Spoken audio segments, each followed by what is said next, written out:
But yes, welcome on in, everyone. Thank you very much for coming on. We are welcome on in for an episode of Spilling the Tea. Um, this is episode. What episode did I write this as? I think you said this is 16. Oh yes, thank you very much. Yes, that You're is. welcome. Yes, that is 16. So, uh, uh, we're Oh, God, Speller! yes, Welcome in. welcome in, get spiller, and uh, for I am joined with guest Icy NATO for much for coming in. Hello. Of Yes, course. Thank you for having me. yes. If you'd like to mind giving yourself a little brief introduction. Yes, of course. Hello, everybody. My name is Icy Nato. I am a variety streamer. Around the block, I kind of like to look at myself as a little merchant shopper. I go all around a bunch of different communities. With my streams, I am a very on the noggin variety streamer. I like to not play the same thing twice in a row. So anytime I do a stream, it's always something different. But I really appreciate you for inviting me onto the show. Mm. Oh, it's a pleasure to have you. Thank you. Though if you keep on doing it, trying to do like different things for a time, that must get hard to like picking stuff. I'd imagine. Oh, I think yeah, I would say it gets pretty difficult. My backlog of video games goes stretches I think close to 800 video games. And so trying to choose between 800 different video games sometimes can be a little Oh, right. a little it can becomes a little difficult, but How, we get through it. We get through it. how long do your streams normally run through? My streams usually go from I would say least 4 hours, and sometimes on a rare occasion I'll go for seven. Hmm. Okay. So, but Like oh yes. excuse me, sorry. Yeah, I have to for me to get through my backlog, I have to make sure my streams stay a little long. Right, right. Um. Uh. All right. So how this works in for is so I have a set list of questions that we go Okay. through. Um. They'll start off like very easy, and then kind of maybe go into more like kind of complicated uh like type questions. Um. I'm down, bring them on. Okay. And we do stuff like some I'm a what fighter. and we do have some like what are your favorite, Blake, blah, oh my gosh. What are your favorite blank type questions? Mhm. So if you can't pick like a top question, a top, you can do like favorite two or three of whatever category it happens to be. Um, I got you. but I will also say that for the viewers, if you have a question you would like to ask, please feel free to ask them. Just simply put those in chat, and I will do our best to get to them. Normally You that's throw them my way. Yep. That's normally never that's not real. That's never been an issue or whatever. So as long as you get there and you ask them, right before we're about to log off, we should be able to do it. How many toes do you have? Hi, baby. That's my wife. Oh, I have a total of 10 if this one out of the 10 toes isn't gonna fall off. okay. Yes, welcome in, Beatty. Welcome, welcome, welcome. Uh, uh, uh. I may get you into then. One of my questions may get you. Hopefully, won't get you into trouble since your spouse is watching. Oh no, it should be fine. Uh, Although I did have I have had I did have a while back. There's a a husband and wife couple that streamed together that I actually had on. So they that which was an interesting thing. Which I was gonna say, how did that go? that went really well. It was a fun experience. So Hell yeah. okay, let me find my list of questions. that I keep in my download folder for some reason. Feel all good, all good. We got to keep them somewhere, you know. Yeah, just keeping the veritable. I'm a, I keep like a lot of so I'm like I kind of feel in a way I feel like I'm like OCD in a way because like my computer has all type of folders all over my computer with certain folders with also more certain folders in it. I'm very very organized with my stuff, so I get it. I understand it. I Oh have this yes. stuff kind of like everywhere and anywhere. Well, and then mine's the opposite because I just there's a lot of stuff. I do have like some folders, but there's a lot. I swear I end up just a lot of stuff where it's like, it's in my this is in my downloads in my basic downloads folder somewhere. uh, When nobody got me, the downloads folder got me. Can I get an amen in the chat, please? wait, oh gosh. Uh, okay, but we'll start off with so first question. Uh, uh, what is your favorite color? My favorite color is green. I also like purple. Mm-hmm. But I would say between the two, green is probably been my favorite color since since I was a kid. Mm, Um back when before I went through multiple name changes on the internet. One of my old accounts when I had a on my PS3 it used to be called Green Player 9, mm-hmm. and it was because I like the color green, and around the time I made it, I was 9 years old. Oh right. Um, yeah, so just the basic, let's add these together, this, and this, and so yeah, I've loved green, the color green, my entire life. The only color green I don't like is lime green because I think it's gross to look at, to touch, to see. I just think it's gross. Forest green or an olive color green, ooh, perfect. That's like chef's kiss. Purple is just right behind it, I would say, Mm. for me. Okay, then next question. What is your favorite drink? Mmm. Oh, okay. So I could. It would take me a minute to think because I drink better say Gatorade. Whoa, gut spiller. Not even close. So I drink only three different things, and that is water, I drink tea, and I drink coffee. Those are the only things I put really in my system. So like soda and pop and stuff like that, I don't ever put in my system. Mm-hmm. Um, and so I would say if I were to say water, I would say my favorite water is probably Ice Mountain, or if I wanted to be a little bougie, I would say Fiji water because Mm-hmm. Fiji water is really good. There's also a really good Icelandic water company that I can't even think of off the top of my head, but it's really good. Um, if I were to say coffee, I would say I really like an iced latte. Mm-hmm. Mm, delicious. 4 pumps mocha, 2 pumps French vanilla. Shout out to Beatty in the chat for really putting me on the best coffee I've ever had in my life.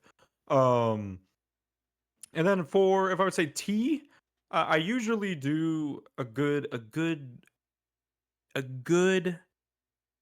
Arnold Palmer on a good day. Mm. I would say, but if I were to say a favorite, I don't think I could choose. Okay. Although that does answer the next question I have on my list, which what is your preferred tea? So that would, which is Oh that's man, fine. That makes it easy. That makes or uh, I see the chillest man I've ever known. Good lord. Uh, he's the taste of a good Arnold Palmer right on the taste buds is like being released into the air and floating. I feel like I'm floating and it's an out of body experience. A nice crisp Arnold Palmer. because pretty sure because that's like the when it's half iced tea, half lemonade, right? Yep, Oh and yeah. it's a light version, so it's a little lighter. Oh, okay. So I guess are you doing like the one where it's in the what is it from the Arizona Iced Tea Company? Yes, with Okay. with Arnold Palmer himself on the can. Right, right. Ooh, love them babies. Which this. which you know that tea company is that company is actually so it's actually it has only one factory and it's in New Jersey. Really? Yeah. They And they they sell that much? Dang. yeah, they just do like it's really interesting company like to learn about, but it was one of those they wanted like they were trying to figure out what's a good thing like to kind of well we're gonna do like a drink company, so let's maybe try to do like iced tea or something like that that's not necessarily just like sodas and stuff like that. So how could we like kind Mm, of a good way to market this? Well, we can do like maybe kind of maybe do a somewhat like a healthier option that try to angle or something like that. Okay, then what's kind of right. healthy sounding? Well, let's think Arizona, because like American Southwest or whatever. So they're like, okay, cool, let's do it. Huh. And like Interesting. one of the two founders, like their wife, I think came up with like the basic kind of like template design that they sort of use, the southward inspired Mm, thing. So it's an interesting thing. really Um, interesting. You got me interested to look it up and read more about it. yeah. Hmm. Uh, they also use more train system than our transportation as other factors, all solar powered. Oh, I didn't know that or whatever. I know they were like I know one of like their cost cutting uh, maneuvers, because they do a lot of stuff to try to do that to keep the cost lower down. So I know one Right. of it when they do have like truck drivers and stuff like that, they're like trucks are specifically under orders that they can only like drive at night, um because that's like more efficient and stuff like that, cost wise and Mm-hmm. stuff like that, which makes sense because then you're not stuck in traffic all the time. Right. The another thing about that company also is actually kind of a myth. And I researched it because a lot of people always bring it up to me that with Arizona, the owners of Arizona, they want it sold, like the cans and everything, they want them Hmm. sold for 99 cents. And there was a thing where people were saying, like, if you called this specific number and reported these companies that were selling it for more than 99 cents, they would stop selling it to that specific location, which I researched myself, which actually ended up being uh, a false thing, because doing research, Arizona, when they would make contracts with these companies, to sell their tea in their stores, Hmm. on it they state that they want them, like it's really, really like a want for them to sell them for 99 cents, but due to have the contract, they technically don't have to follow that. So Yeah. if they want to make it higher, they can. But they try to tell them like, "Hey, please make it this much," but they some of them don't technically have to listen to Yeah. that. uh Yeah, I found that out the hard way because I thought it was kind of cool that they, had people report that stuff. But then I read some articles about it. No, don't report me to the Arizona police, Swole, please. hey, welcome in, swole cat. Icy's true nature is that he's a quiet nice boy who likes to drink Fortnite and play cola. Wow. Mm-hmm. Play Fortnite and drink cola. I love that kid. You know what video he's talking about? Yeah, or it's the little German kid. Oh, that German kid is a delight. Oh, I wish him very well.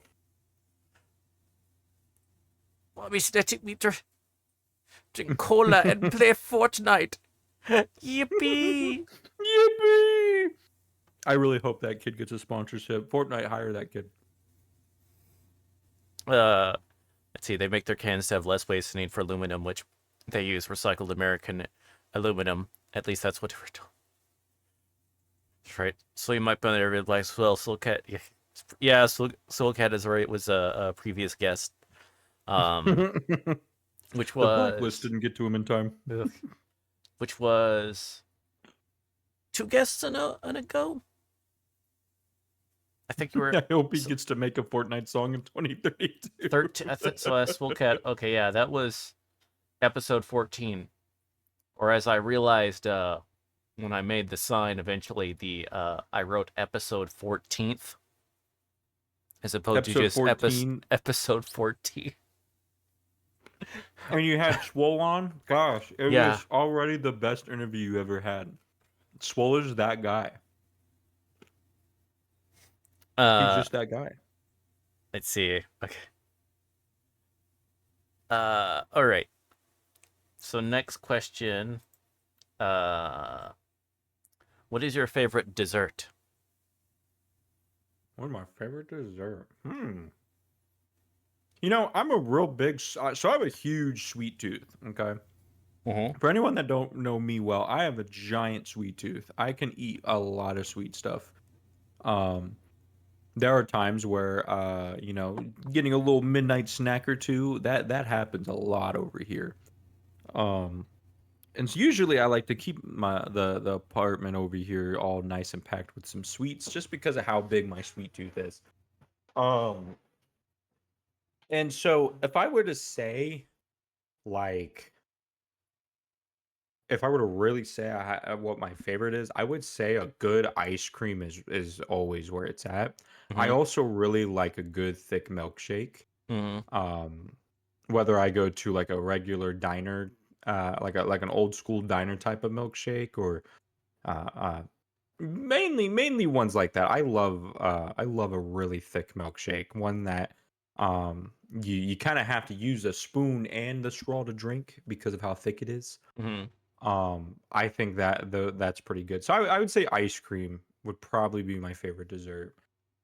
Mint chocolate chip is easily the best one. Mint chocolate ice cream. Mm-hmm. And no, it does not taste like toothpaste. If anyone in the chat says it tastes like toothpaste, you just don't have taste buds. I'm sorry. uh, okay. Let's see. He's asking, if you could only use one condiment for the rest of your life and nothing else. What condiment would you choose? Oh my gosh, who asked this question? Beatty. Betty did. Oh my god, she already knows the answer. If I could only use one condiment for the rest of my life, it'd be Koopy mayo. And you know what Koopy mayo is, right? I don't believe I do. So Koopy mayo, it's spelled Kewpie. Usually Koopy mayo is like, when I see people use it, or when my wife uses it, it's more in um like Chinese based meals and stuff like that, or Mm-hmm. like noodles and stuff like that. I've seen her use it in like katsudon, and other type of like traditional like Chinese or Japanese meals. But I put that on everything. If I got fries like I'm eating right now, I put Koopy mayo on it. Koopy, I've never had Koopy. Yeah, takoyaki is another example with Koopy mayo. Um, it's basically mayo, but what would I say? It's more sweet, maybe bit more, maybe tangier than regular mayo. But I don't know what it is. I'm addicted to it. I could probably drink it out the bottle. That's how addicted I am to Mm-hmm. it. So yeah, if it would probably Koopy. Koopy mayo is, go buy you a bottle. Chat, look at me right now. Whether you do it right now or you wait until this interview is over, you go buy yourself some Koopy mayo. It'll change your life. Okay, let's see. All right. So I think it was another. Okay. Gud is asking, what's your opinion on indie horror games? Mm, so here's the thing. Indie horror, I'm gonna tell you right now, the horror genre wouldn't be here without indie horror games. That is a fact, and I will put that, and I will take that fact to the grave. If you just let horror get driven by AAA title companies, you would not have as interesting horror games that we have today, which is like a big thing I always talk about. I look into more indie stuff than I do AAA titles, because I just feel like indie developers are just have been so much more creative, and don't just go by a basic formula as most people do. And like Resident Evil games. Like Resident Evil games aren't a bad thing, but I don't want every horror game to look like Resident Evil. And with indie horror games, they really open up some new ideas, whether you just stick with one genre or maybe you mix and match. Like an example I can give you, um, that I recently played actually with Swole, was a game called Blood Typers. It was an indie game that came out about a month ago. Mm-hmm. Um, and it was I brought it to Swole. I came to Swole about it and I was like, "Yo, check this out. This seems like something that'd be down your alleyway." And then that's where we ended up collabing with him, and then we had Sam Gamer 101, and we had Glitch Kitten on board as well, and we did like a four-player like collab stream together. Mm-hmm. And the concept of it is it's a horror game, that you all work together through like an objective like story type mission, but your only movement and ways to input attacks, movement, objectives, pick up items, use items, everything like that is you type in everything you do. So think of like typing of the dead, where you have to Right. kill zombies by typing the word. But you do it's basically the same concept, but instead of just killing zombies and other creatures and enemies, you're also doing specific objectives, finding items, healing yourself, all this different jazz, climbing up ladders, opening doors. It's probably one of the most interesting concepts recently that I really really enjoyed. And that's why I think indie horror games are really huge savers, or just indie games in general. They really take the gaming market and flip it around and make it something new. I'll give one more example. Okay, I'll give. I know we're talking about horror games, and this one that I'm about to bring up is not a horror game, Mm-hmm. but it just recently came out today. I just bought it. It was $4.95. It's this game called Guilty as Sock. That's what it's called. And the point of the game is that you play with a group of players, and each of them have a different role as you play like a court case based gameplay. So one player is the judge, one player is the defendant, one player is the prosecutor. You have one that plays the witness, the bailiff, all those different positions, and you're supposed to you're be the prosecutor will write up like the person's name, what they did that they're getting accused for the trial, and then you have to work, the defense and the prosecutor have to work against each other to convince the player that's the judge that they are guilty or not guilty. And it is probably one of the funnest things I've played in a minute. It was we were trying it out, me and a couple friends, and we were just like laughing. We're like laughing to we were crying, because it's just it's stuff like this that is such a golden gem in the sea of AAA titles, and that's Mm. why I just genuinely think indie games are genuinely some of the best works in like video game community. Yeah. It's because it's one of the tricky parts about when it's uh like kind of one of the issues about doing like a AAA project, uh Mm, especially now is where especially nowadays where it's there because you're putting so much money up into a project.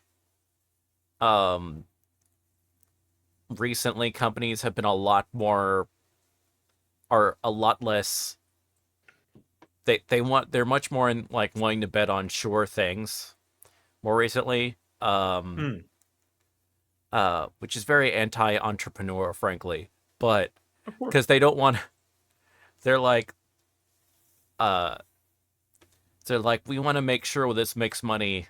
So a lot of happens is just sort of kind of like they're doing stuff that's the game that may come out may be like really good and stuff like that, but it's gonna be relatively safe. You kind Yeah, of know ahead of time, yeah, this is gonna make a lot of money. Um, uh, so there's which most companies do, which unfortunately a lot of companies do take as like a way to okay, we can be really lazy. Um, uh, like a company like Rockstar is better about it, at mm, least. Um, well, you know, they're well. there's the Rockstar 10% of the time, which me and gamers all across the world love, and then there's Rockstar 90% of the time.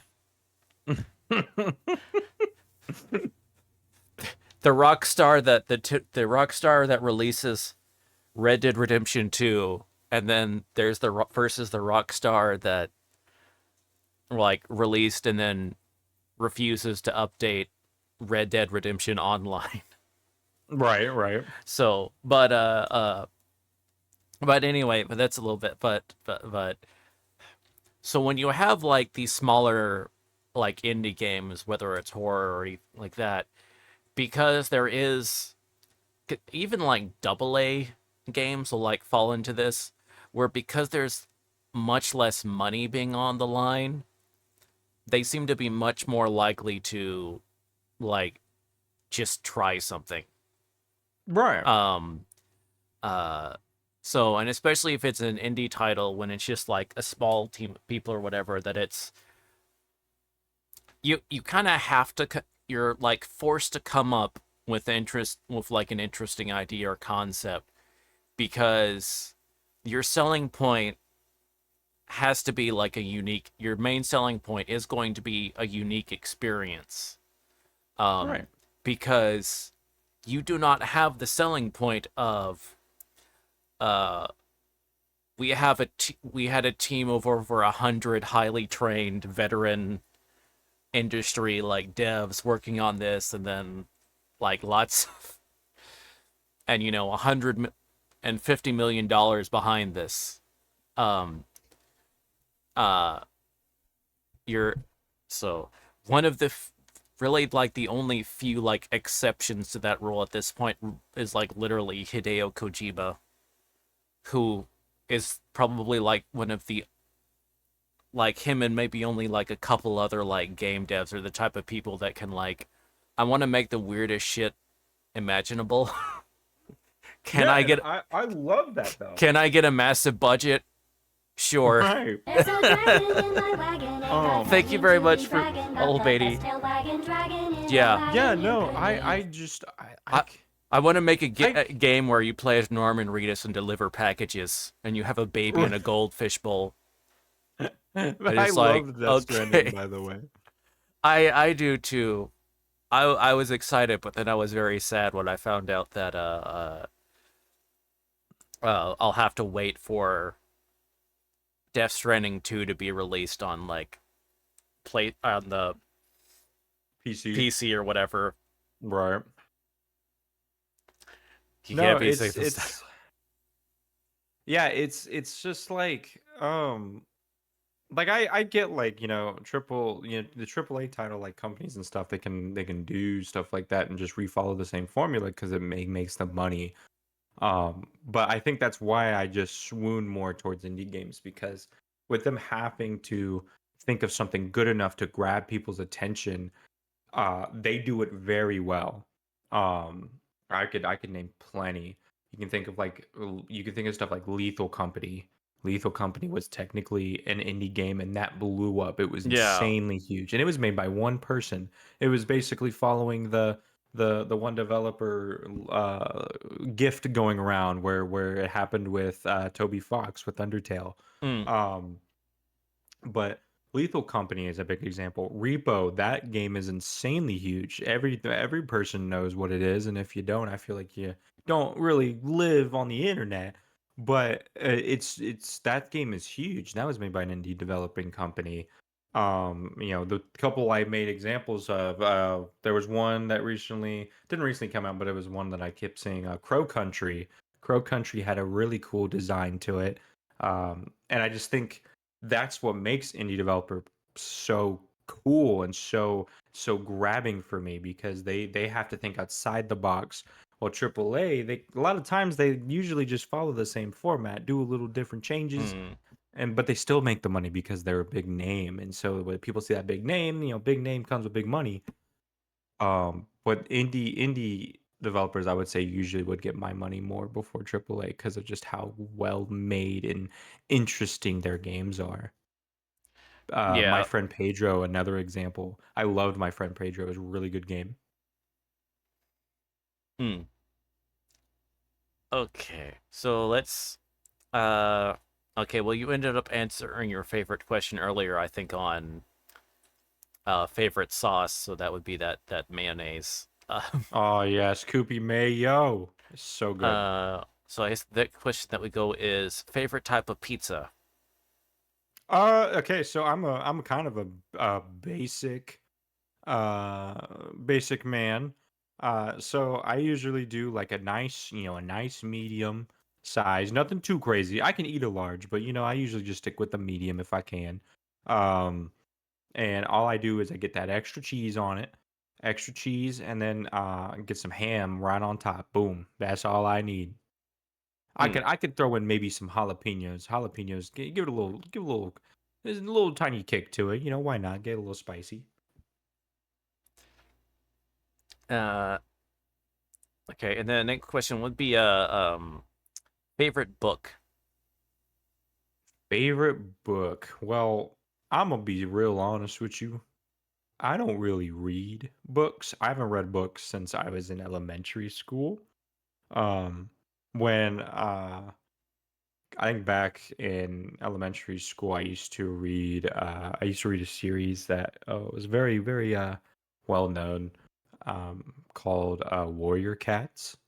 Mm-hmm. I got introduced to a series like that from my brother, who read them, and this let me branch off to another series that's related to Warrior Cats that was made by the same author, but it had dogs. Um, Let me see if I can see if I can hold on one second. Curious now what the name Survivors. That was the name of the ones. So for the dog series, it was basically the same thing, but with dogs, and it was called Survivors. And I that was probably the last series of books I read.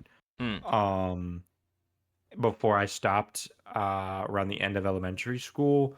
Today, I don't really read books. I think it's the only media I don't interact with.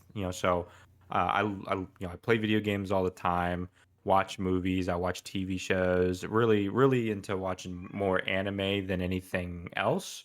Mm-hmm. Um, as I just kind of find I don't really have cable. We don't have cable because I just don't think anything on cable is like worth anybody's time. Right. Um, I just don't think any of it's worth your time. I think it's a lot of wasting of your time. There's not really a lot of narratives to push out. I guess you could say like streaming platforms have a lot better like fun narratives to follow along with. But genuinely now I would say I don't watch cable. But yeah, no, TV. I watch shows, anime, movies, play video games. I'm a huge music nerd, but the one media I don't do is reading. So I would say I don't really have a favorite book. I would say, Hmm. Okay. Right then. What about favorite movie then? ooh, so the favorite movie jumped around, jumped here and there. Um, and originally, my favorite movie. So when I first got into watching movies, it was when I worked at a movie theater. I worked specifically at Cinemark for 5 years. I was an employee for a year, and I was a manager for about 4 years. Uh, and I didn't really get into watching movies until I started working there. So originally, my favorite movie before I started working there was The Dark Tower, which I come to realize was a really dumb choice because that movie's awful. But besides Matthew McConaughey's performance in it is pretty good, pretty okay. Mm-hmm. But then that switched when I watched a movie called Overlord, and it's not based off the anime, but it's a movie by J.J. Abrams, based off of the German experiments, or the experiments Germany did to create super soldiers during World War II. And it's not based off like a true story, but based off of kind of like a what if type of deal. Right. Fictional type About of history thing. yeah, exactly. And it basically about these a small group um, of American soldiers who are stuck deep into this German town, and they're hiding out in this lady's attic. And throughout the whole movie, it's very, very like tense, very, very like keeps you on the edge of your seat because you never know what's going to happen. They're in very deep like enemy territory. And on top of the suspense, they also mix in horror, bringing in aspects of what what super soldiers would look like in a horror aspect, and they do a really good job at it.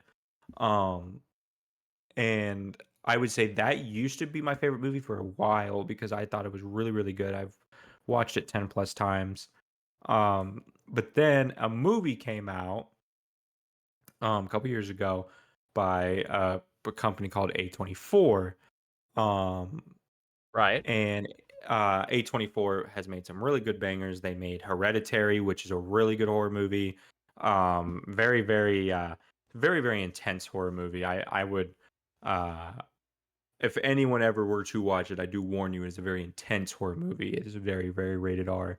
But it is super good. But they made a movie recently that like blew up. Everybody, so many people loved it. And so did I. And it went to my number one just super fast. And it was called Everything Everywhere All at Once. Mm-hmm. I don't know if you've heard of that Yeah, I've heard movie. of that. I don't know if you have watched it, but it's genuinely probably one of my favorite pieces of media. And when it comes to movies, it is super good. Very catches your attention, plays with all your different emotions in different ways, and truly makes you feel vulnerable um, with this movie because of how emotional it is, and how each thing in the movie ties into the big theme of the movie, which is that nothing matters. We all live on a small rock in the middle of space, and you never know what the hell's going to happen. So basically the point of the movie is just telling people nothing really matters. Go do what you want to do. If you want to go be this person, go be that person. If you want to go do this thing by yourself on a random Tuesday at 4 o'clock, go do that. Because at the end of the day, we all are gonna go back into the ground as much as we rose out of the ground. And it's just basically in a way saying you only have so much time. So go do what you want to do instead of being held back by anything. Go push yourself to be what you want to be. And it's such a good message. It ties everything together, and it genuinely made me tear up because it's such a good movie. So I would say Everything Everywhere All at Once is probably my favorite movie of all time right now until something possibly takes it over. Okay. Uh, so and then next question. Let's. Okay, hold on. Make sure I catch up with chat real quick. Um, Go right ahead. I didn't rise from the ground. I was birthed. Thank you very much. let's see. I was checked out. Never gave me the Final Destination clips on FYP. I'll never be the same person ever again. Uh, Good old Final Destination. That movie is such a fun time. uh. Right. So next question would be favorite TV series TV series. or not necessarily, even if it's not necessarily on TV, I guess it'll be favorite series. Favorite series. Okay. No, Favorite no, series. If the, now I can answer that now. that may or may not have ever like ran on television, you know. um, I mean, technically, you could count. You could count anime since it technically was on television at a point in Japanese television. Or are you saying more towards American television No, I just like series like in general. So in like general? yeah, so I don't. It's not. So if someone even wanted to say like a what like a series that only ever like appeared on like was made by like a YouTube channel or whatever, I would like count that or something like that. So since there's a lot of Okay. like series these days that maybe they just go straight to a like a streaming service or some sort of non you know Um, I would say two different series, okay? Um one that I discovered my own self and one that my wife had showed me, which became one of my all-time favorite series that I have ever watched. Uh and both of these are anime series, and the first one being called Steins Gate, which I'm pretty sure you've heard of Steins Gate. Oh yeah, I've heard that. Um Doo-doo-doo. Yes, yes, yes, yes. Steins Gate is a really, really good series. Definitely one of the very first like 11 out of 10s that I've ever given out. And it's just about this guy who hold on one second. My cat is screaming at me to let him in. It's my room. Meow. Meow. That's all he does. Come on, Bubba. His name is Dinky. He is a very big staple to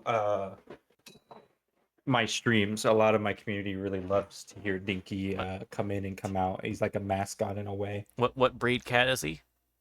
I think my wife knows. Betty, you know what type of breed Dinky is, right? He's a black tabby. Yeah, yeah, yeah, Oh, okay. yeah. He's very stinky. We call him Stinky Dinky because he is very, very curious cat. He likes to get into a lot of things. Even when he's supposed to not get into things. No, Bubba, you can't mess with that. As for example, as he's doing right now. But the TV question. So, oh, sorry about that. So, Steins Gate. For anyone who doesn't know in the chat, it's basically a series about a guy who is trying to invent time travel, and at a point, he's basically racing these huge, big government companies to make time travel a thing. And he excuse me, he does this not perfectly, obviously, but he was able to do it before the government companies could figure it out, and in some sort of way cause time travel to exist. And so once these government companies started, figuring this stuff out, like, hey, there's now getting word around. Um, Basically, the show becomes a danger to his life as he gets trapped into a basically like a paradox. Not really a paradox, but like a repeating timeline. But I don't want to go any further than that because if I do, it would spoil the show entirely. So basically, in a summary, just a guy who created time travel first, and then the government is basically going for him in different countries, by the way, not just in Japan, um, to get this information from him, whether he's dead or not. It's very, very, very good show.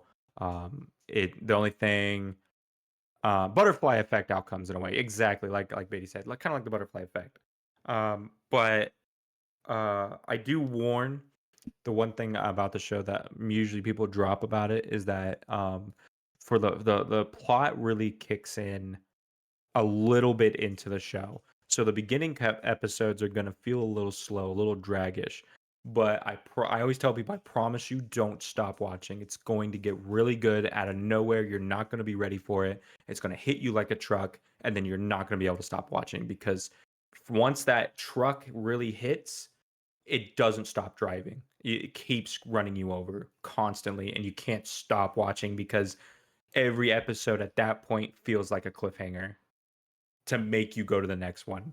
I believe the term would be a slow burn. Yes, like a slow burn in the beginning, and it is generally the one thing that makes people drop it. But I always tell people, just don't stop watching, and I promise you, I don't want to tell them when it's going to happen, but I would just say, keep watching. I promise it's going to hit you like a truck, and you're not going to be ready for it. As someone who was gonna Um, drop it, please think of that one image of the miner stopping right before the big diamond. yes, exactly. My Beatty was going to drop it, and I told her, I was like, just keep watching. And it took us a little minute, but as I'm telling you, as soon as we hit that truck, she finished it in less than 2 days because it's just such a good plot twist moment on everything that you just can't stop watching it. Kept looking at him like, "Are we there yet?" No, that was fun. And so that's one of them. And then the second show that I would recommend that my wife really got me into, it was a super good series. It got really, really good in the it was really good throughout, but it gets really good in later arcs, and it's called Hunter x Hunter or Hunter x Hunter. It's at 100, I think 150 some episode series. It's actually longer because the manga is still going. They just haven't animated it yet. And it's just about these kooky characters, all with their own different designs, who want to be known as hunters, which are people that take on specific missions and special missions around the world. And it just like stuff like Bleach and Dragon Ball Z and stuff. It comes with its own powering system, its own, you know, the powering system and the powers in that show go through 6 different like settings. It's probably up there to being one of the most detailed animes I've ever watched. Every single thing has a reason and definition, and it's fully detailed for you. And it's got so much information in it that it's so interesting to research even after you've watched the series, or even if you're reading the manga. It's super interesting to read and research, and because of how much information they put into it. So genuinely, if you're ever looking for something to watch anime wise and you're an anime watcher, Steins Gate and Hunter x Hunter, check them out. Brilliant masterpieces of fiction. Uh, let's see. Animation is even balanced too. It's not like 90% put into one episode. Mm-hmm. Um, We don't talk about Ninja Kamui. um. All right. So, uh, we'll do. I think we'll be able to do one more question before we have to do a commercial break. Of Um, course. but it would be a favorite musician. Oh man. Okay. So for music, I am a really big music person. I listen to all genre and every genre of music, and I just feel like music is a really good like thing that I use to express myself a lot. And no, it is not the Gorillas. Gorillas are absolutely fantastic, and I would love all of their stuff, but it's not Gorillas. Gorillas not my favorite. But my favorite artist would have to be a Portland rapper by the name of Amine. Um, he even has his name is Amine. Um, and no, Gorillas is one of my favorites. I'm sorry. I said Gorillas is not one of my all-time, like my number one favorites. Yes, exactly how Beatty just spelled in the chat. Amine, he's a Portland rapper, Portland born, and he's not like underground where like he's not really known, but he's also not like super popular. I would say I think like his Spotify like plays a month is like 7 million. Hey, don't do that. You leave that alone. Sorry, hold on. Dinky's doing his usual. Thank you, bud. Don't mess with that, please. Um, and he's a rapper, and I just genuinely love his lyricism. It's probably my favorite part. He's got really good like instrumentals that makes you bop your head and stuff, but his Mm. lyricism really well or is really really good, mainly in his older albums. His newer albums are fun. Like they're very much, definitely some bangers you can like listen to, bob your head to, relax with. But his older albums, his most like mainly uh his first album, which was called Good For You, has always been in my top 5 favorite albums ever created because his lyricism throughout the thing is so addicting to me. It feels like every song he made in that album is an earworm and never leaves my head. Hold on one sec. Hey, you. I told you to leave that alone. I'm busy right now. I'm talking and you're causing issues. Thank you. Thank you. Sorry about that. No problem. Oh, but yeah, no, I would say Amine is my favorite musician of all time. I've had close seconds. Oliver Tree, really good alternative artist. He's got a lot of good tracks.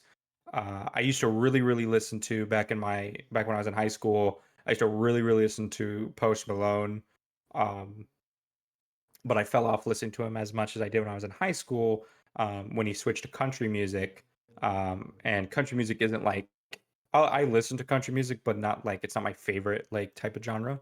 So I don't listen to his newer stuff that much. I really like Tyler the Creator. A lot of his stuff is very good.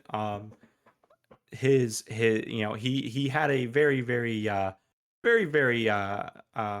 interesting past music, Hmm. but his music now today, including Igor, which is just an absolutely beautiful record. um the Flower Boy, absolutely beautiful record. He did recently Chromacopia, which was really good. Call Me If You Get Lost, which Call Me If You Get Lost didn't do so well, but I genuinely think it was a very good album. Most of these artists I would recommend though, like 100%. Joji, Joji, he's a really good one. A lot of people knew him in the past when his troublesome days on YouTube when he used to be known as Filthy Filthy Frank. Frank. That's correct. Yep. Back when he used to do a lot of troublesome stuff in the past, but he switched fully to being a full-time artist, and I'm eagerly awaiting his next record because I have been hearing rumors that he's dropping a new record here soon. Amine, which is my favorite one, he dropped a record recently. I still haven't listened to it. I feel I can't even say I'm a fan because I not listened to it yet. But I haven't listened to that yet. My Oliver Tree, the one I recommend, he's gonna drop something new recently soon. So like, I feel like I'm eating right now. I'm getting my plate filled over and over again for this year, and I'm just absolutely having a blast. Hmm. But yeah, I would say Amine would be my favorite musician, favorite artist I've Oh, ever listened to. okay. Oh, and there was one question. Then I think about it. There was one that Gut was asking if you were familiar with the YouTuber Hugbees. No, I don't think that sounds familiar. Yeah, I don't really watch a lot of YouTube, um, or YouTubers. yeah. I think he was asking because it's Hugbees, like he's most well known for like he'll do there was like the television show of like back in the day when that was done by like the Science Channel and stuff, where it's how it's made, Yo, yeah, and it would just be on how like it's these made. Yeah, different yeah, things. Yeah. So he started off, and he still does this to this day or whatever. But it was like his was of how it's actually made, where he would voice over. Oh, He does voices over a voiceover of those, and does it's. he sound like the guy? I mean, he sounds like he's one of those guys where he doesn't sound exactly like the guy, but he sounds like a legitimate like voiceover like of one of that type of program Hmm. until he does it when he Does inserts does like it some comment or whatever. is it like is there a clip of him talking about brownies where he Yeah, was talking and he's like, "Get those brownies out of there." yep. Okay, I know who it is. Yeah, I Okay, don't yeah. know the name of him, but I've seen those clips. Yeah, I know if like there's one example of like for one of his things, and apparently he actually of uh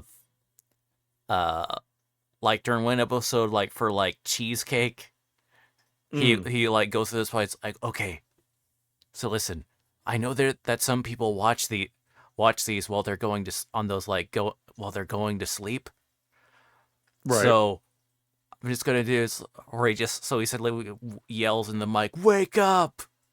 and then just I immediately think I've goes seen that and then clip. Yeah. immediately goes right back. So like a guy he knows was doing that during like a sleeping stream or whatever, and he shows up and he wakes up and he's like waked up confused. Right. Uh, I think okay, I've seen exactly that clip. I think I remember that clip yeah. too. Okay, we got to do an ad break. I will have words on stream if you happen to have a sub or Twitch Turbo. So, but then we were right. But hello, Austin, you're just in time for the ad break. Okay, there.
All right. Okay. Welcome back. I almost forgot to Hello, unmute myself welcome on back, here, but everybody. uh, all right. Uh, so we'll continue where we left off on the questions. Um, Can I put my balls in your jar? Balls in your jar. Yes, you can. Yes, you can. can I? Can I? Can I put my balls in your jar? Uh, Balls in your jar. Yes, you absolutely can, chat. can I? Uh, okay. Next question be what would be your favorite album? Favorite album, like music album? Yes. Oh, the Good For You by Amine. Really good album. Check that album out. Super good. Mm. Ignore the fact that the album cover has the artist on the toilet naked, but don't worry about that. It's genuinely really good. Uh, I mean, it's an attention grabber for sure. Uh, Make you go, wait, what? um, okay.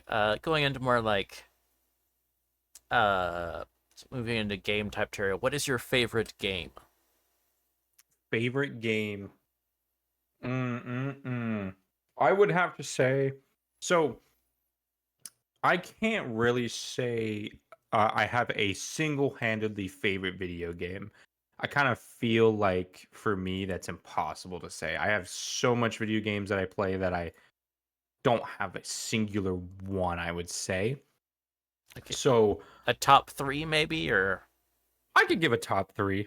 that's So yeah. If any of these questions, like if you can't do one, then like a top three, top two, or top three is okay. yeah, that works. I would say for me, top three, I would say in the third position, it's a tie between Doom 2016 remake, super good game. Persona 4 Golden, really good remake. Can't or not a remake, but really good game. Can't wait for the remake because the remake got confirmed by accident. Thank you, Yuri Lowenthal. Um, and number three, Metal Gear Rising: Revengeance, super Mm-hmm. good game. Those are all tied for third. Second, I would say Little Big Planet 2 on the PS3. Whew. The amount of hours I put into that as a kid, the amount of hours I would put into it now if it was a PC release with online working. Oh man, I'd love it. Um, very good game. Check that out, Little Big Planet 2. And then number one with probably the most hours I've ever put into a video game is Gary's Mod, which I had put in 2,200 exact hours into. Um, I have so many hours in it because of the fact that I used to be part of an old gaming community. They were named Prestige Gaming. They don't exist anymore. They had shut down. Mm-hmm. But they had servers for like Gary's Mod, Team Fortress 2. They had Counter Strike's Global Offensive before it became Counter Strike 2. We had the servers amongst all those, and I used to be an advisor for the Gary's Mod division of that community. And so I used to be on it almost every day throughout my high school career because I was part of it from when I was, I think, 13 when I joined it, and I left it when I was 16 because of the shutdown. Um, but all of my hours have been because of that community, and I always remember all those memories. And Gary's Mod Alone is such a fun video game. I could play it with anybody for hours, and I wouldn't be able to stop. It's just got so much good stuff to it that I could recommend it to anybody. Mm. Welcome in, Witch Hunter. Welcome. Witch Hunter. Uh, Mm. okay. So next question then: what is your favorite game character? Ooh. Favorite game character. Oh boy. Uh wow. I've never really sat and thought about this one. I really like Pathfinder from Apex Legends. Uh Ever since I played Apex Legends, which I have like a little bit under 900 hours in, he's been my main in that game, and I love how happy-go-lucky he is. He's a really good character. He's a robot. He's supposed to be a helper robot, but um, trying to remember his backstory. He used to work for this laboratory as a helper robot. That laboratory got burned down, and he's been on the move trying to find. Um, God, I'm trying to remember.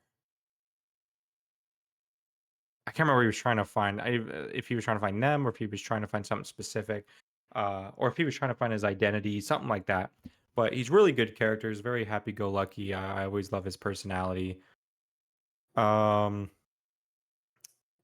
Video game characters, or just characters in general. Uh, I don't think I could say I have really a huge favorite. So I would say Pathfinder's a really good example. Okay. Which let's see. Witcher is saying IC's fave game character gonna be Mr. Fantastic. I don't know why. Because it's on 4. Uh. Okay. So next question is, what is your favorite non-curse word? Non-curse word? Oh, that's crazy because that's all I say. Um my streams are rated 18 plus for a reason. Um Non-curse word. Uh Favorite non-curse word. I like calling people poopy heads. I think that's funny. As that, like, calling another grown adult a poopy head is amazing. It's such a great feeling. It feels it gives you power. It makes you feel so powerful calling someone a poopy head. Assert dominance. Call person poopy head. Right, right. Write this down, everybody. Write this down in the notes.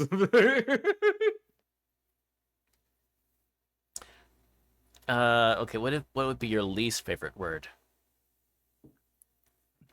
Gilbert.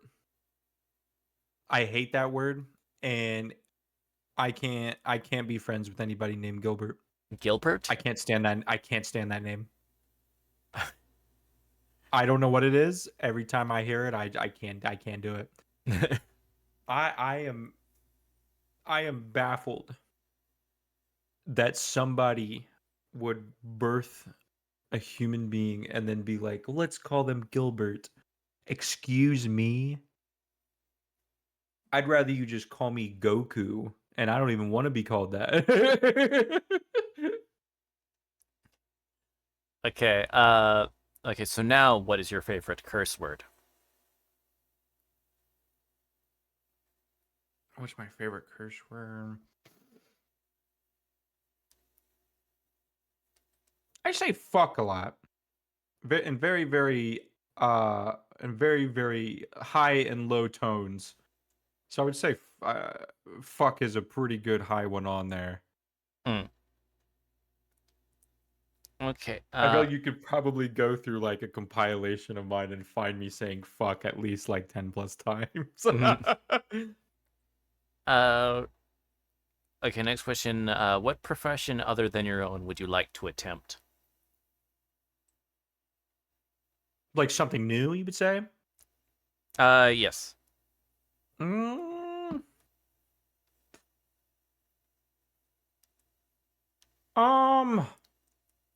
I'd love to play an instrument.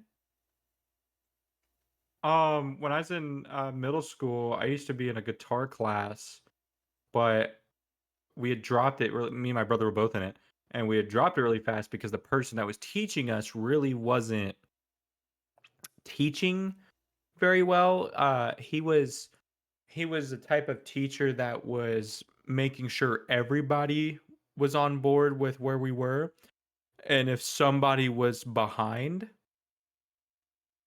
he would wait for them to catch up. And so he would do a lot of time with them to catch up and then tell everybody, hey, keep practicing the what we're on until we're all caught up and stuff, which wasn't a bad thing. Like, obviously he was just trying to make sure everybody was together, no one felt left behind.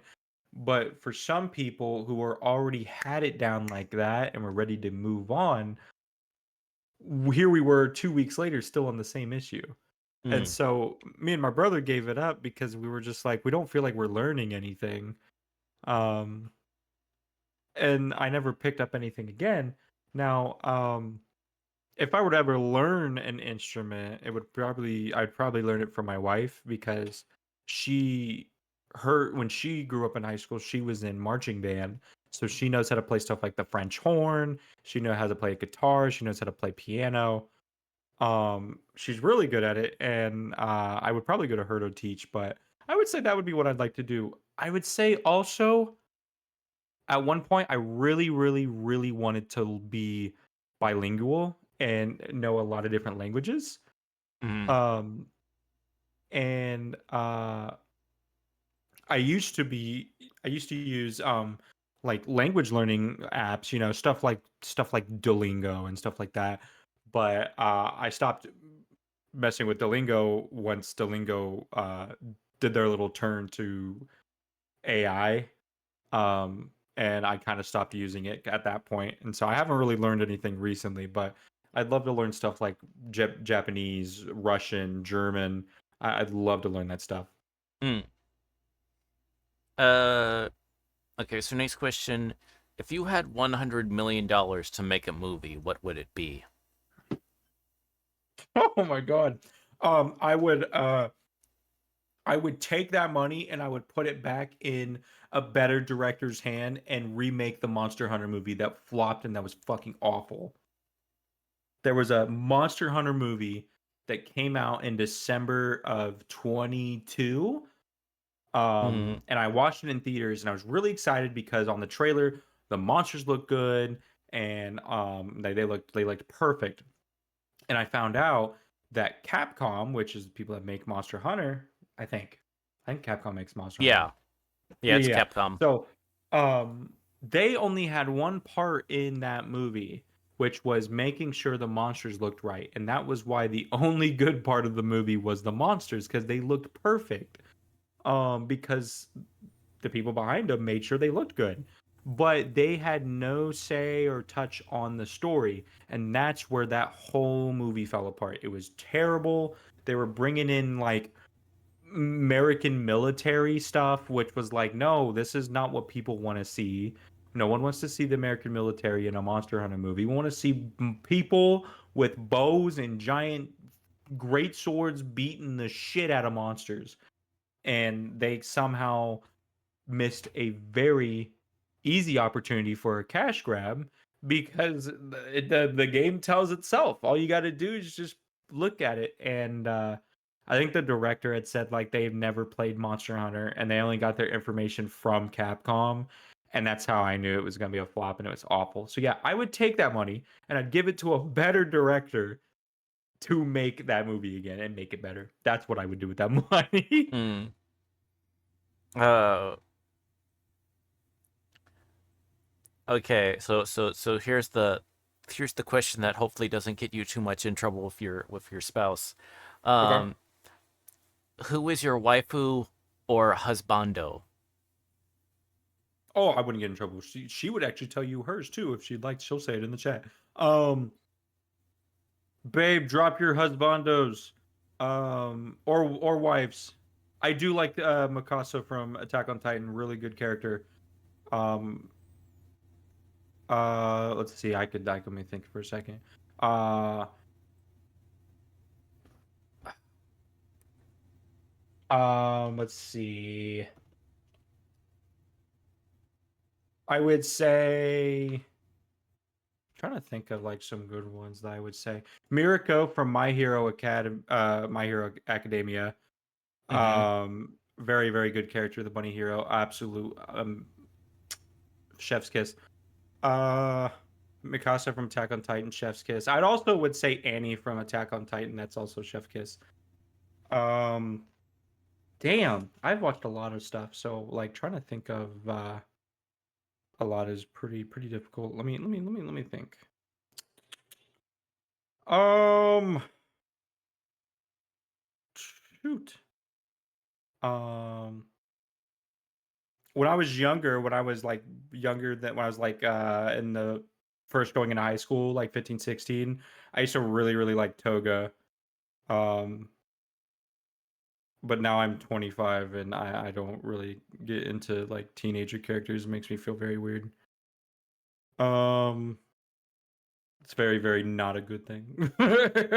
um, but I would say those two are probably like the first ones that came to head. Mm. Okay. So now moving on to or like streaming stuff. But what inspired you to get into streaming? So when I was younger, um, so I'll try to not make this too long because I always talk. I'm a big yapper. So when I was younger, one of the things that my dad told me was the one of the things he would see me um being in is like TV and entertainment. Um, and uh, I've held that for my entire life. I always felt like I wanted to be someone who could entertain people and make people feel. Oh, excuse me, I apologize. Um, make people feel happy to just like I wanted a community of people that were just happy to be there and have fun. I didn't want them to know me for playing a specific video game. I didn't want them to know me because of oh, kind of like how, you could relate Markiplier to the Five Nights at Freddy's series. Everyone watched the shit out of that. But I wanted to be known as someone that people enjoyed coming to stream about because they enjoyed my personality. So it didn't matter what video game we were playing. They were here to relax, have a great time, kick your feet up, all that jazz. I've been through a lot of different little stages when it came to content creation. So when I was younger, when I first started trying it, I used to copy, I did what other kids did. They would copy like their favorite YouTubers that they liked watching. So I used to be a Let's Player. I'd play games that my little laptop at the time could handle. Um, and I do Let's Plays and stuff. I stopped doing that, and I actually at one point another thing that a lot of kids did, and when they were younger, is they wanted to be like a Minecraft YouTuber. I did that stuff when I was younger. Stopped doing that, and then from that point, kind of like gave up on doing YouTube and started exploring more. And that's where this is going to be a really weird turn getting up to where we are here. I got into music mashup creation, which music mashups or mashups in general, and the time was basically taking just two different things of music. Taking like you could take the instrumental of this song and then took the lyrics from this song and put them together because the beats per minute matched or it sounded really good or it was funny. I used to be part of that community for a couple years, um, and made mashup creation music, and I was known in that little circle of community. Uh, Moving forward from there, when I moved on from that, I went back to YouTube again, and uh, YouTube creation was all the hell over the place for me, and it still is. So I taught myself how to edit. I never learned or was taught. I just did it myself, and I learned over 10 plus years of using Sony Vegas Pro. And I used to make just Switch video game videos. I used to make a series called Icy Sucks At, which was just me playing random video games. That was a fun little era. I used to make a series called Raw and Unedited, which was basically more playthrough stuff, just less edited content. Like it was more like raw. I used to do stuff like that. And so I've been kind of all over the place with editing styles and just how I created content. And then a good friend of mine really really enjoyed one of his inspirations is the VTuber Zentreya. Mm-hmm. um she was a very big influence to him, and he was just one day he was like, I want to do what she does. I want to be a cool VTuber and make a community and have a very nice and kind community to entertain. So he started doing Twitch streaming, and he did this a couple years ago back, and I believe he started in 21. His name is Sparkstar VT, if you've heard of that name before, or Mm-hmm. Spark. He is a really close friend of mine. We're basically brothers, but not blood related. I've known him since I was 19 years old. We've known each other for almost 7 years. And I've watched him grow over time, changing in his stream setup, changing in how he presents himself, different PNGs, VTuber models. He's done a lot. He's done it all. And he works really hard at it. He's really good streamer. Shout out to Spark, really really good streamer. Um, and he told me, he was like, because he noticed that I was getting really like fatigued off of editing. I edited myself into such a hole that it feels like I've scarred myself, because it's really hard for me to edit now because I've burnt myself out so much that I really don't want to do it again. Oh, Yo, Sam! Hi, Sam. Yeah. Hello, everyone. raid. Welcome in, Raiders. Y'all are just coming into my story. Welcome in. Welcome in. Yep. Welcome on in, Sam.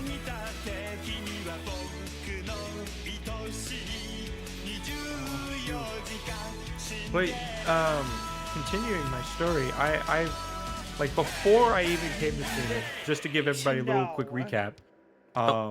Sorry, I Yeah, ended up well, playing oh the. shoot! Sorry, I It's a ended up clip. I gotta hear it. What happened? But Rocketer, again, thank you so much for the 5 streak. Welcome back. It's so nice to see you. Hello. I'm assuming everyone here I said hi to. I was just like, oh, it's fine, besties, it's fine.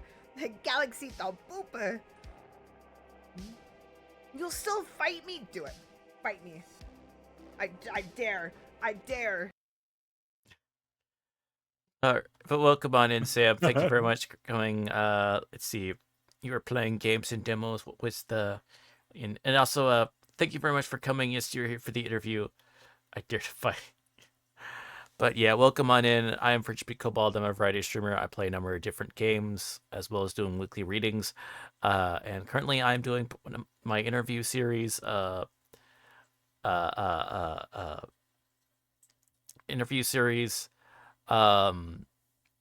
Spilling the tea. And we are joined with AC Nato, who was just talking about, who's just answering the question as far as what inspired them to get into streaming.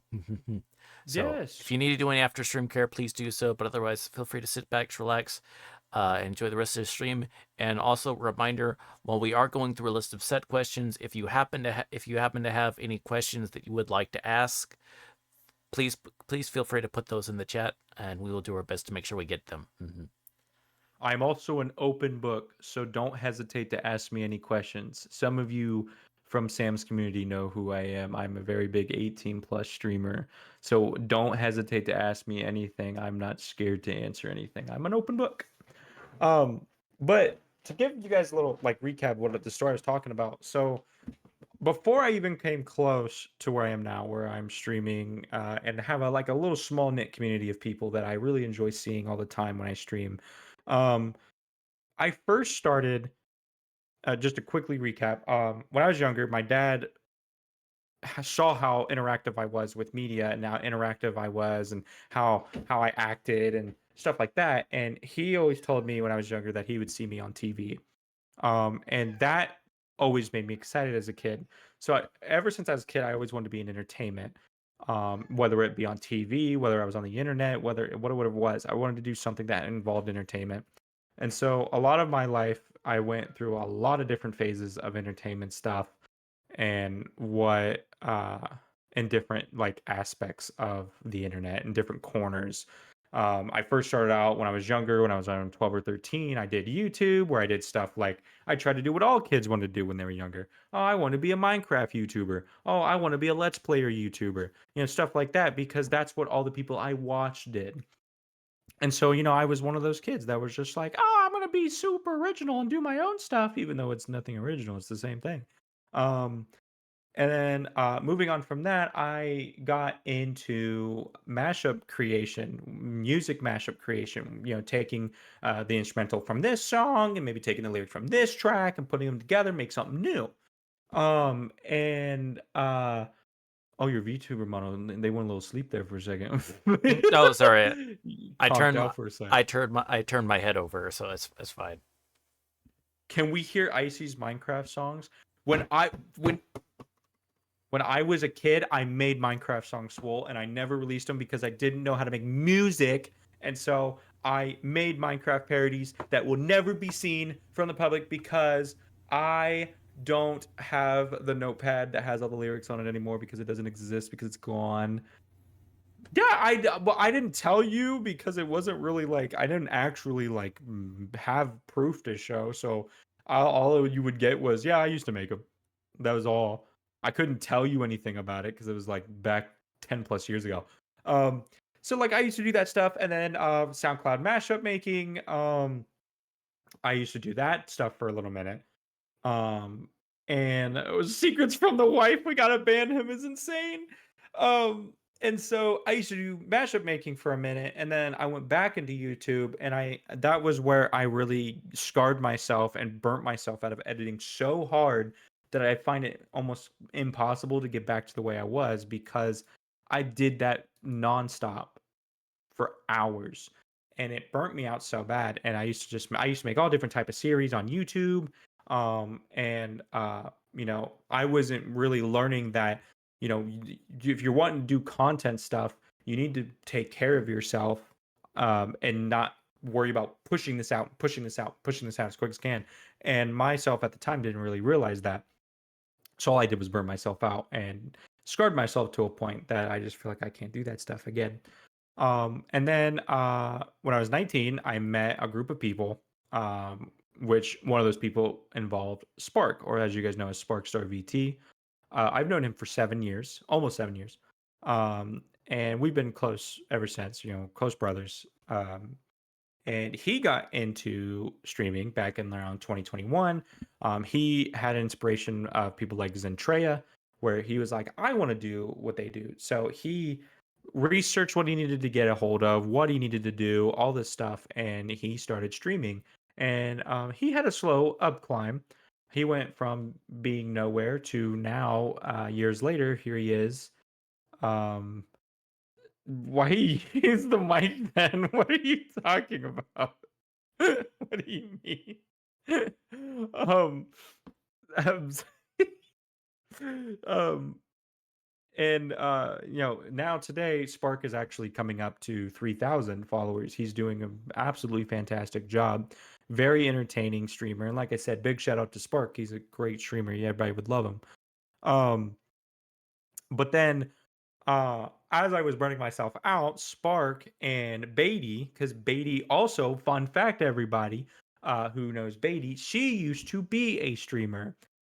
Beatty used to be a streamer, and to a point, she had stopped due to like life reasons, and she's never actually gotten a chance to return back to streaming in a hot minute. But she also used to be a streamer, and so her and Spark both were like, "Hey, why don't you try streaming out?"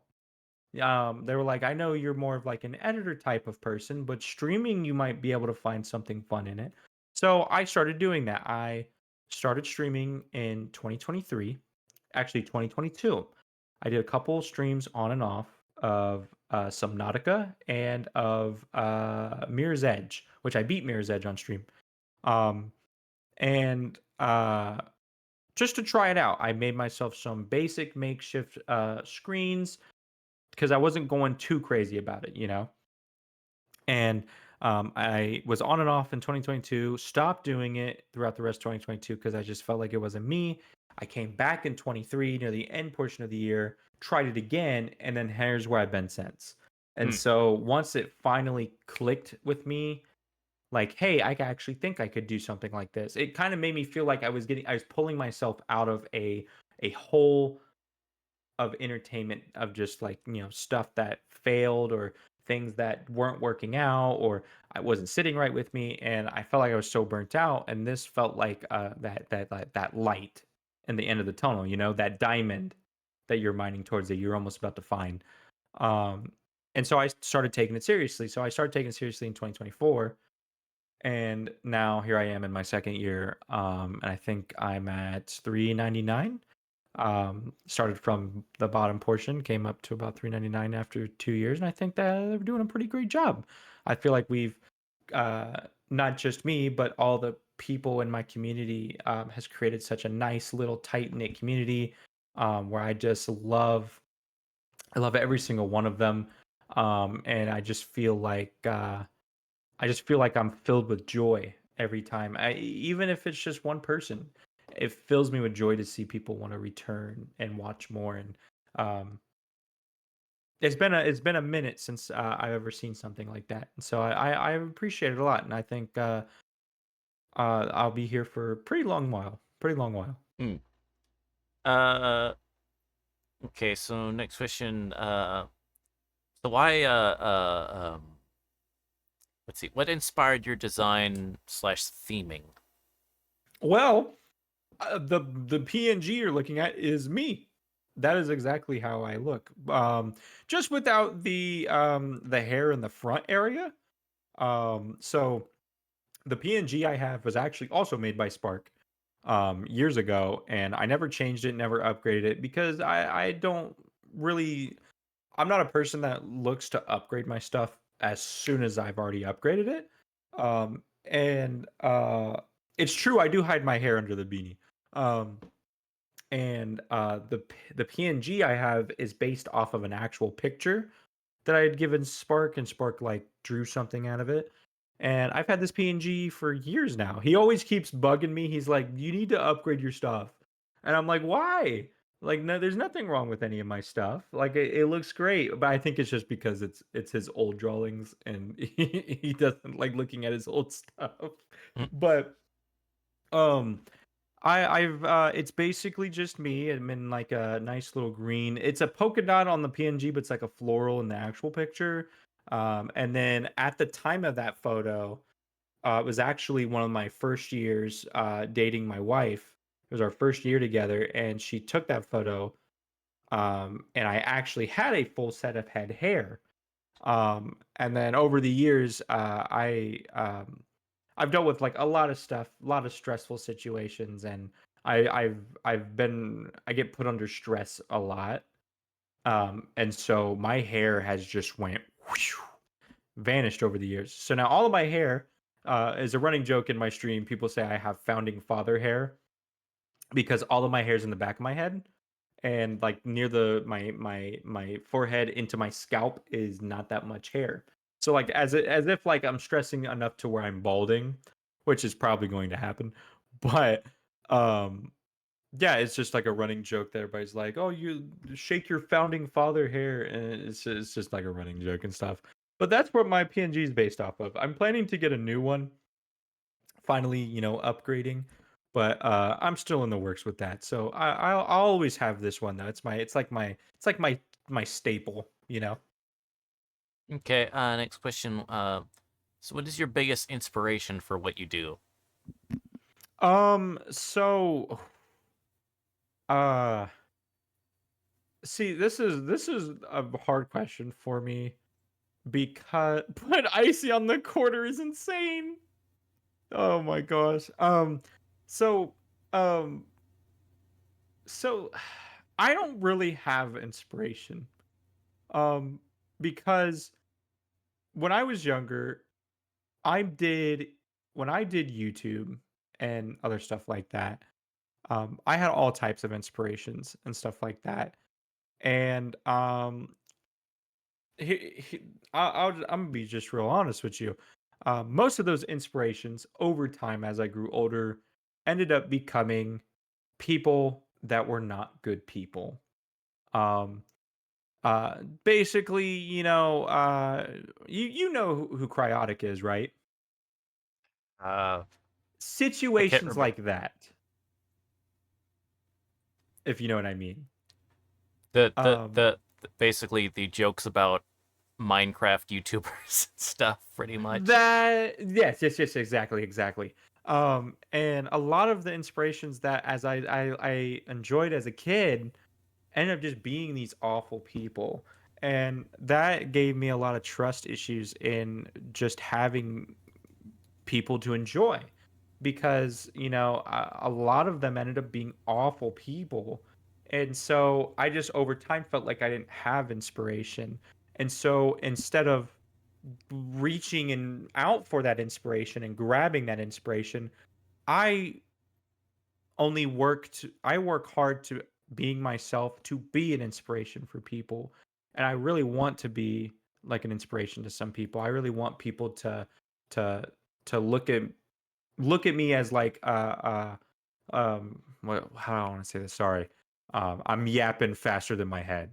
Um like for example, I'm a very outgoing person on stream. Like I can yap for hours, I can talk about anything, and I like collabing with people that are brand new I've never met before. And I've had a lot of people come to There's a me and I've dragon come to in my them about wagon, and I collabing, and don't some mean people have to told me be like, bragging hey, about the best I'm Nickelodeon sorry, dragon in the wagon. hey, a You can be. follower, let's go. Hey, welcome in, and thank you very much for the follow, Matarade. Welcome on in. Matarade, you are an absolute legend, and I hope you enjoy the rest of the interview.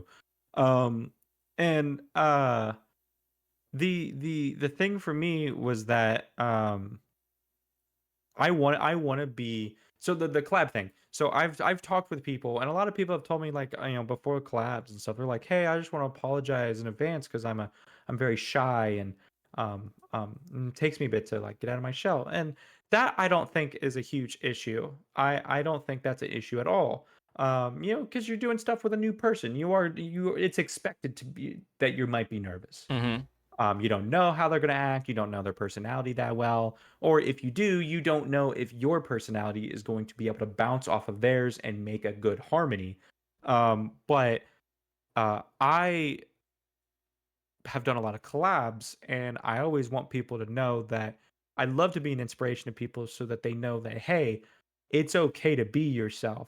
I've had people in the past when I did recording stuff for YouTube be like, hey, do you want me to act a certain way? And I'm like, no, you don't need to. You don't need to be over the top and try to be forcefully funny. Just be yourself. And you're being yourself, you're going to pull in the people that is meant for you. And that's just how I feel about my streaming. I don't really at a point where I'm at, I don't have people that inspire me. I just feel like I inspire myself from how much I want to do and how much I want to entertain people. And so I also like to just try to look at myself and hope that people look at me as an inspiration, because I really want people to kind of help. I want to help people like get out of their shell. I want them to feel comfortable, and feel like they can be themselves on stream, on my stream, whatever they decide to do. So I would say when I was younger, I could give you inspirational people, but right now I don't really have an inspiration. I think I think myself as an inspiration by how much I'm willing to put in the work wise. Okay. Question. So, what have you enjoyed most about streaming? So I think I've enjoyed the thing I enjoyed about streaming, or what I've enjoyed the most is how much um hmm I would say I think one of the things, I have a couple things I could say, but one of them I can definitely say is collabing with people. I really do enjoy collabing with people. I like meeting new people. I like collabing with close friends, people that I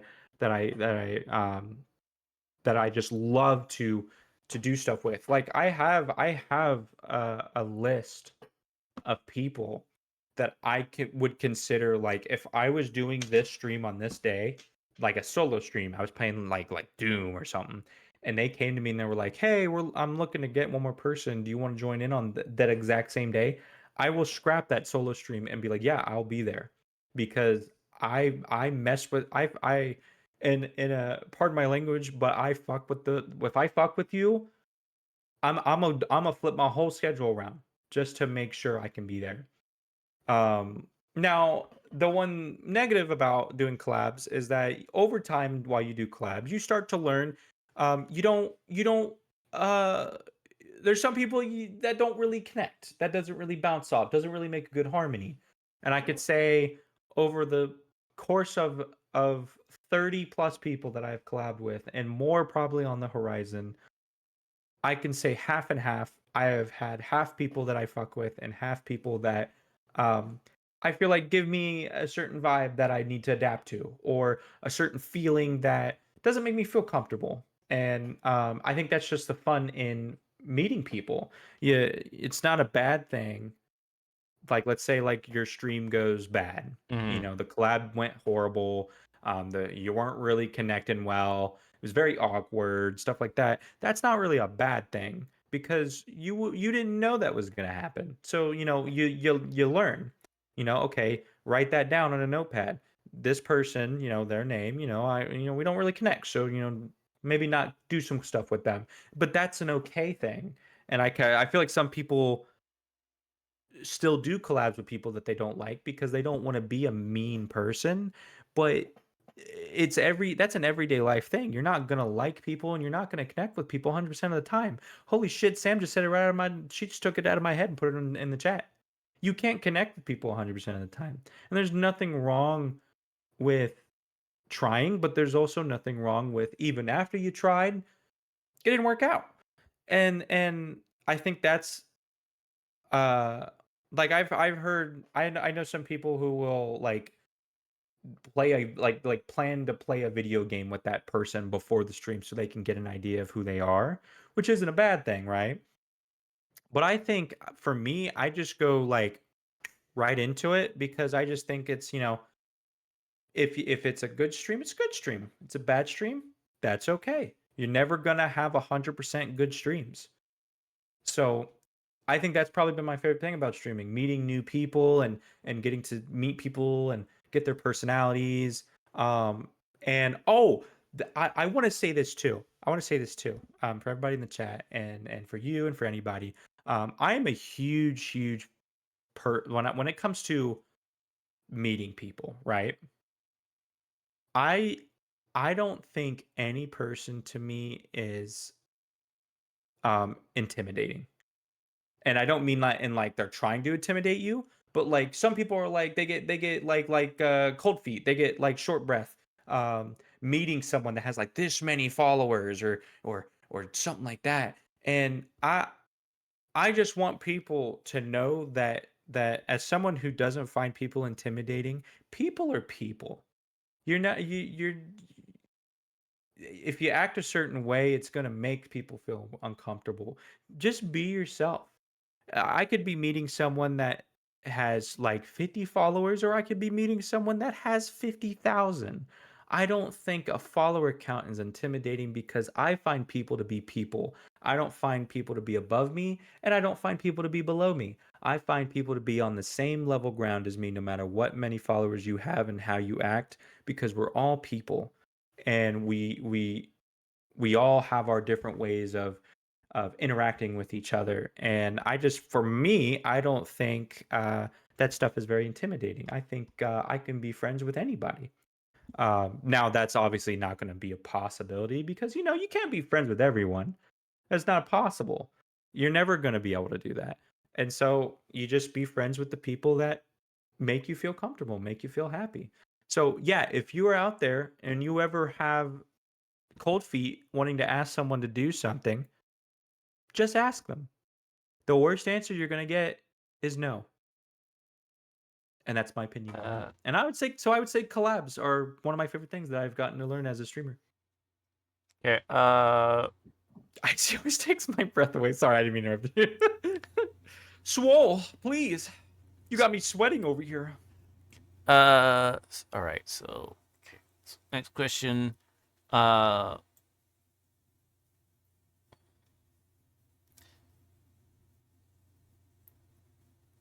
Uh, so what was your, well, since you mentioned collabs, so what has been your favorite collaborative event you've taken part in?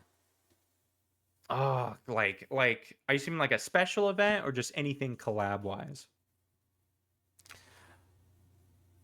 Just some event that was collaborative.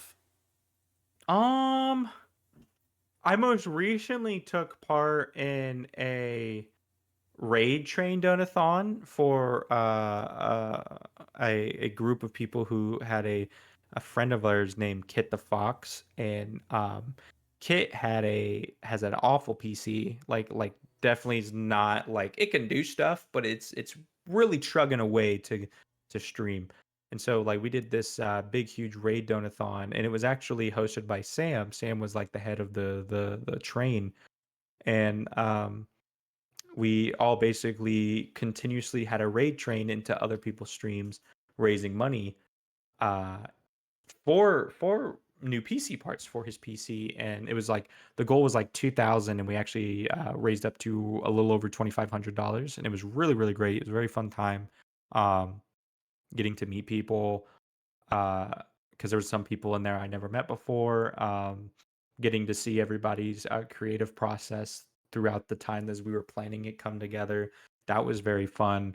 I was part of last year. I was part of GK's uh, Summer of Ages festival, which that was a fun time. I was on there and I played Jet Set Radio, which that's another game you can add to the favorites. Jet Set Radio is super good game. If you've never played Jet Set Radio, play it. It's a great game. But which would you say? What would you say is your favorite event? Favorite event? So you're saying it was like the one with the Kit the Fox raid train / donathon, or Yeah, it was a Donathon raid train. But I would say I don't really have one off the top of my head. Like this is my second year streaming, so I really haven't been a part of a lot of them. You know, I've been part of that. I've been part of that festival. I was part of Sam had invited me on to a horror game month in October of last year where I played Outlast. I would say that was super fun. I would add that to my favorites. That was a really fun time. We had played through the entirety of Outlast, which was crazy because we both were shocked when we got to the end of the game because we were both like, I swore this game was longer. Like we somehow beat it in one stream, which I felt kind of impressed that I did that. But I would say all three of those that I mentioned, I could say could be favorites, but I would say I'm kind of too early into my streaming, adventure, and so I don't really know if I have a favorite right now. okay. So what are some streaming goals you currently have? I would say some streaming goals that I have is my only streaming goal for me is to continue being uh as loving and as accepting of a streamer to my community and to anybody that joins into my community as possible. And I think my goal is to always be at my best every time I am on a stream. I don't really pay attention to, followers and stuff like that. Like I'll celebrate, like, oh, we have 400, we have 500, stuff like that. But that's not really my focus. I guess my focus is just to have fun and uh always always stream with a smile and with as much effort as I can. I think that's always been my goal. Okay. If you could collab with one famous streamer, who would you pick? Okay. So, listen. There's only one streamer that technically streams that I like that's like huge and popular. Um and that's Germa. I Mm-hmm. would absolutely love to do something with Germa. Like I'm super far down. I'm like down here. He's at like over 1 point like some million followers on Twitch. I would love to do something with Germa. I some reason um I am very Germa-esque. No, you're right. Some like I just think Germa is very funny. Like he's Hmm. kind of weird. Like Germa to me makes me feel seen. I don't know how to explain that, but every time I watch Germa, I just feel seen. And I don't know how to explain it, but that's just the best way I can. Uh, okay, and then last question. Um, uh, be so. What advice would you give to people considering streaming?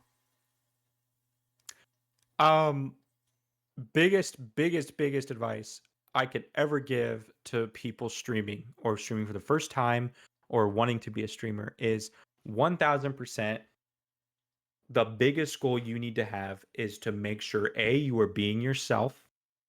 Don't be somebody else. That is not you. Because if you try to be somebody else, over time, you are going to burn yourself out.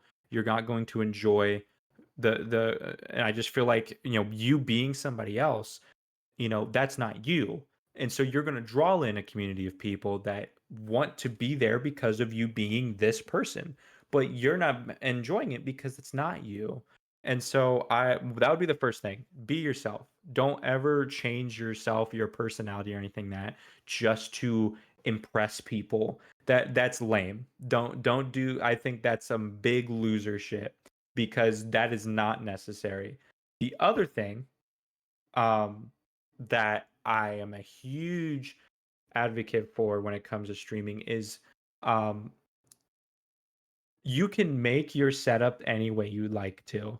And I think every person obviously is at their right to do that because they can make it what they want. They can make it they can make it look crazy.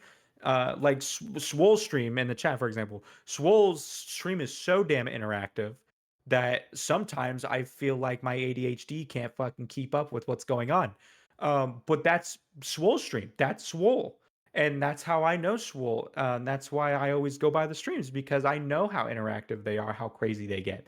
Um, but um, the point I was getting to was that I've been asked by so many people like, "Hey, when are you going to do this? When are you going to get this?" and stuff. And your streaming does not need to be flashy. You don't need to flash everything on the screen. You don't need to have this crazy setup where I have this bot here that makes me do that can make the stream setup do 50,000 backflips and I have this VTuber model that if I flex my pinky finger, it makes everything happen. You don't need to do that. And I'm a big advocate for that because I've just been asked that so much, and I'm just like, why would I need that? Some people have been like, "Well, this would be super cool," and it's like, I get it, but like, why would I need it? I don't see my point of having that. So a lot of my stream doesn't have anything wacky, crazy, or kooky. None of my stream setup stuff is like bought custom made, because I don't think that's important. And to me, I feel like what's important is being yourself and showing people who you are, not because I don't want people to know me for being like this flashy person. And I'm not saying, no offense to anybody out there that wants to be that person, because that is your right to do. But I just don't genuinely think you need to be a flashy person. Just be you. Just be you. You're gonna then your community is gonna come together, and you're gonna enjoy your community because you made it off of yourself, not being somebody else. And that would be the advice I'd give. Just be yourself and just stream at your pace. Do what you want to do, not what the media wants. Don't do what's popular. Do what you want to do. If you want to do what's popular, that's all you. Go for it. But like for people that don't do anything popular. Don't do it just because that's what's popular right now. Do what you want to do. It doesn't matter if you would get more people if you did this instead of this. Just because now you're playing something that, yeah, you're getting more people, but are you having fun? Like, are you actually having fun with it? And if you're not, then what was the point of you doing it? So yeah, I just think be yourself and do what you want to do. Don't worry about what other people are doing. Do what you want to do. And that is my advice. I just Uh, says be a Minecraft YouTuber. Oh yeah, uh, go do that too. uh, anyway, so that wraps it up. So I would like to thank you very much. I appreciate of you coming on. Is there any uh is there an event or something that you're having upcoming soon that you would maybe like to let people know you're going to be doing? Uh, so I don't have anything like crazy event-wise coming up, but I do have a stream tomorrow that I will be playing Apex Legends, which is a well-known popular battle royale game. And I'll be playing that with Swole and Beatty. Me and Beatty used to be really into that game, and we fell off of it, and then we got back into it again recently. And then I noticed Swole used to play it, and I was like, Swole, dude, let's do like a stream of this. And so Swole was down, and so it'll be me, Swole, and Beatty tomorrow, over at my channel, around 7 p.m. EST. So if you guys are around and want to kind of get an experience of what happens over at my streams, you know where to find me. Bapex Legends! Yes, whoa! All right. Anyways, well, again, thanks so much. Okay, let's find out someone to raid out to. Is there currently someone streaming that you would like us to raid out to? Oh, I could give you a person if you'd like. You wanna, I think you should go right out to a good old dapper fellow. His name is Crossing Fate. I can type his name up in the chat for you. Yes, if you do that, please. Crossing Fate, he's another good close friend of mine. I've only known him for a few months, but he became one of my like best homies to be around. So yeah, definitely go check him out. Absolutely lovely human being. Let's see. They're currently playing My Hero Ultra Rumble. That's correct. He should be playing with Sparkstar and Queen Bee Mash, which those two are also awesome people. Go check them out. Okay, cool. All right. I'll get that going. Um,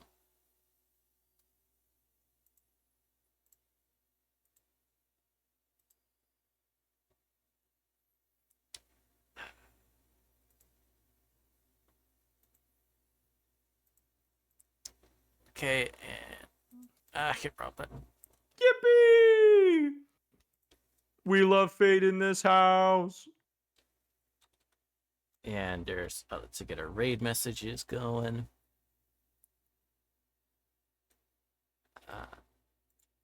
Anyway, once again, thank you all so much, everyone that came by. I really appreciate it. Thanks to our guest, Icy NATO. Of course. Thank you for having me on. I had a great time. Yes.